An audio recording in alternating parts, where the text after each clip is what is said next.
दोस्तों, हमने is means है, आर मीन्स हैं, हो, ये दोनों करा दिए हैं। अब आज हम ए मीन्स हूँ वाले वाक्य बनाने जा रहे हैं। तो दोस्तों, ये एक वाक्य है, मैं एक विद्यार्थी हूँ। हमने आपको पहले भी बताया है, जब भी कोई सेंटेंस बनाते हैं हम सबसे पहले हमें उसके अंदर सब्जेक्ट की पहचान करनी होती है। और सब्जेक्ट की पहचान करने का सबसे अच्छा जो तरीका बताया था वो हमने बताया था कि उस सेंटेंस के अंदर कौन शब्द लगाने से जो उत्तर हमें मिलता है वही हमारा सब्जेक्ट होता है। ये एक वाक्य है, मैं एक विद्यार्थी हूँ। कौन एक विद्यार्थी है, कौन? तो दोस्तों हमें उत्तर मिलता है मैं। तो जो मैं, जो ये शब्द है, ये हमारा सब्जेक्ट है, यानी आई मीन्स मैं। और दोस्तों इसमें हेल्पिंग वर्ब है, जो हूँ का प्रयोग हुआ है, एम मीन्स हूँ और आई स्टूडेंट। आगे हम देखते हैं दोस्तों, इसमें हमने नहीं का प्रयोग कर दिया है। नहीं का प्रयोग करने से ये नेगेटिव सेंटेंस हो जाता है। और हमने आपको पहले ही बताया था कि जब किसी वाक्य के अंदर, किसी सेंटेंस के अंदर नहीं शब्द अकेला होता है, अकेले का मतलब उसके अंदर कोई भी प्रश्नवाचक शब्द ना हो, तो जो नहीं की जो अंग्रेजी होती है वो हमेशा हेल्पिंग वर्ब के बाद ही आती है, सहायक क्रिया के बाद। ठीक है दोस्तों, आगे हम देखते हैं। ये हमारा वाक्य नंबर 3 है। इसमें हमने शुरू में क्या शब्द का प्रयोग किया है, इससे एक प्रश्नवाचक वाक्य बन जाता है। और दोस्तों प्रश्नवाचक वाक्य जब इस प्रकार का होता है तो इसमें इसकी अंग्रेजी नहीं आती, बल्कि सबसे पहले हम हेल्पिंग वर्ब की अंग्रेजी ही लाते हैं। दोस्तों आगे हम चौथे नंबर के वाक्य में देखते हैं, शुरू में क्या है तो इसकी अंग्रेजी तो आएगी नहीं, लेकिन इसके अंदर हमने नहीं का प्रयोग भी किया है। और हमने आपको बताया है, यदि नहीं अकेला होता है तो ये हेल्पिंग वर्ब के बाद आता है, लेकिन अब ये अकेला नहीं है दोस्तों, इसके साथ प्रश्नवाचक शब्द भी है। तो अब जो नहीं की जो अंग्रेजी होगी वो हेल्पिंग वर्ब के बाद नहीं आएगी, बल्कि वो सब्जेक्ट के बाद आएगी। ठीक है दोस्तों, आगे हम देखते हैं। आगे ये हमारा 5वां वाक्य है। इस वाक्य में हमने बीच में प्रश्नवाचक शब्द का प्रयोग किया है।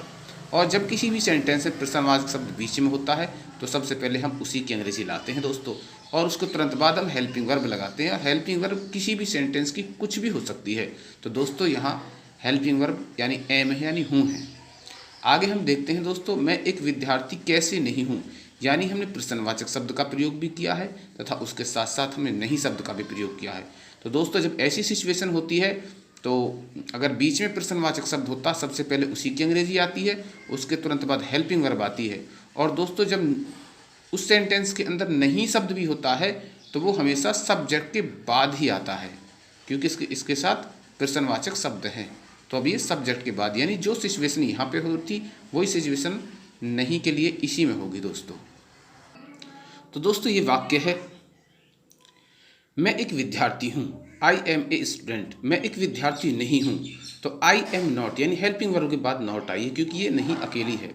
आगे है, क्या मैं एक विद्यार्थी हूँ, एम आई ए स्टूडेंट, यानी क्या शुरू में प्रयोग हुआ है तो हमने हेल्पिंग वर्ब को बाहर निकाल दिया है।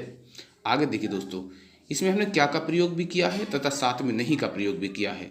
क्या मैं एक विद्यार्थी नहीं हूँ, am I not I student, यानी हमने सब्जेक्ट के बाद नॉट का प्रयोग किया है दोस्तों, क्योंकि इसमें क्या शब्द दिया हुआ है। जब प्रश्नवाचक शब्द आ जाता है तो जो नहीं की जो अंग्रेजी होती है वो हमेशा सब्जेक्ट के बाद आती है, अगर ना हो तो फिर हेल्पिंग वर्ब के बाद आती है दोस्तों। आगे देखो, मैं एक विद्यार्थी कैसे हूँ, यानी प्रश्नवाचक शब्द का प्रयोग हमने इसमें बीच में प्रयोग किया है, तो सबसे पहले इसी की अंग्रेजी आएगी और इसके तुरंत बाद हमेशा हेल्पिंग वर्ब आती है। तो दोस्तों ये जो हमने बॉक्स में डाल रखी है वो चीज़ें ध्यान रखने वाली है, वो हमेशा ऐसे ही रहेंगी, यानी हेल्पिंग वर्ब जो आएगी वो प्रश्नवाचक शब्द के तुरंत बाद हेल्पिंग वर्ब लगती है।